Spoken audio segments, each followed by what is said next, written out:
je l'affirme, mais vraiment solennellement, il n'y a pas de suppression de postes à l'Académie de la Réunion. Bien au contraire, nous allons avoir 90 postes supplémentaires à la rentrée, 4 dans le primaire et 86 dans le secondaire. Donc, complètement faux. Par contre, peut-être, ils font allusion à la répartition des moyens au niveau d'une académie. Donc l'académie est dotée en postes supplémentaires.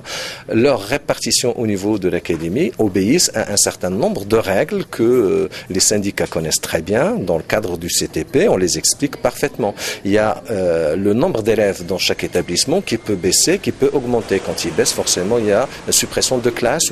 Et il y a aussi les structures pédagogiques qui sont mises en place par le chef d'établissement. Nous, on attribue des moyens en fonction de ces projets, en fonction de critères objectifs que tout le monde connaît.